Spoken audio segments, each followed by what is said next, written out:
thread broke, the media would be back. Meanwhile, Ann knew life went on without them in Leonard, Texas.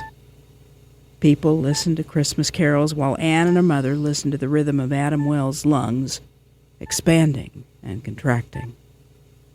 Ann searched her backpack for her journal. She had an uneasy sense when she turned her back to Adam. What if he flew away before she turned around again?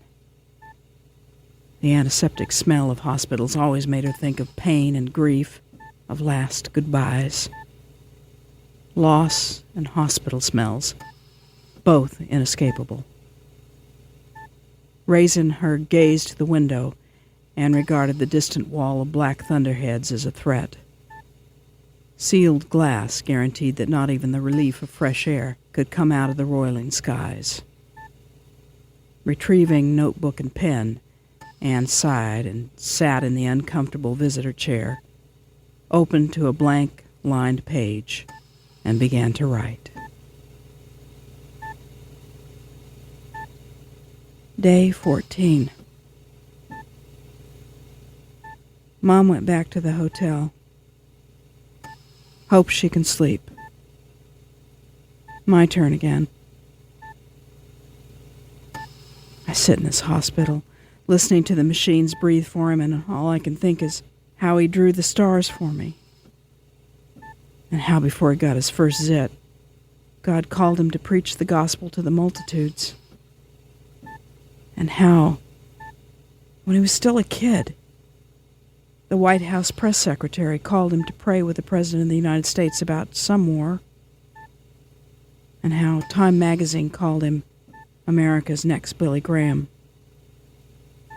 So I guess I don't blame him for being really angry all the time, since 30 years after his appearance in the late-night show with Bobby Schaefer, the Lord called him to, well, to this lame hick church in the middle of nowhere.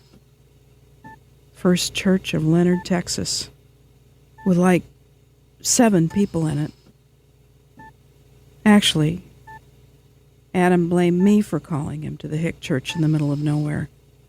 Not officially, in front of the deacons and all. But he blamed me, privately, all the same. We were a family of secrets, and we were moving to the middle of nowhere. Leonard, Texas. Safest place in the whole world to keep secrets secret. But it wasn't. It wasn't safe at all.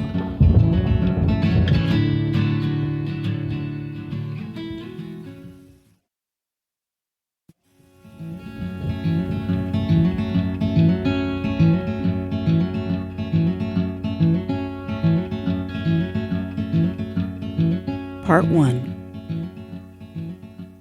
We need to find God, and it cannot be found in noise and restlessness. God is a friend of silence. See how nature, trees, flowers, grass, grows in silence.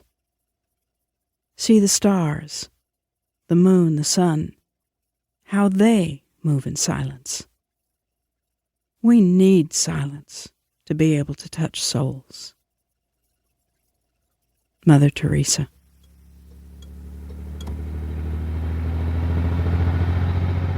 Chapter 1. The mid-size burgundy rental car exited the North Texas highway to head east along a 2-lane road, baking in the mid-September sun.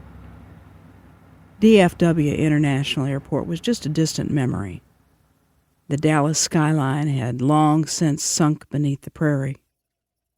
Now the biggest things meeting Anne's gaze were barns and grain silos.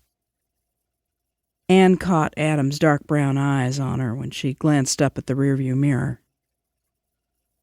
Leonard's only 60 miles from Dallas, he said defensively.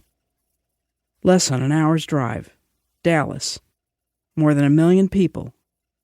Is that a big enough city to make you happy? Anne's reply dripped with sarcasm. Wow, Adam. You mean they have, like, shopping malls? Anne could not.